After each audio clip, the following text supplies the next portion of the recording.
26 December পূর্ব নির্ধারিত সময়ে শুরু হবে বিপিএল টি-20।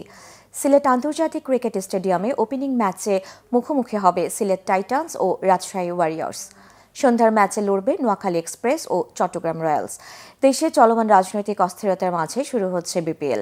সন্ত্রাসী গুলিতে ইনকিলাব মঞ্চের মুখপাত্র শরীফ ওসমান হাদির মৃত্যুতে দেশজুড়ে রাজনৈতিক উত্তেজনা ছড়িয়ে পড়েছে। তবে দেশের বর্তমান অবস্থায় যথাসময়ে বিপিএল শুরু হলেও বাতিল করা হয়েছে উদ্বোধনী অনুষ্ঠান।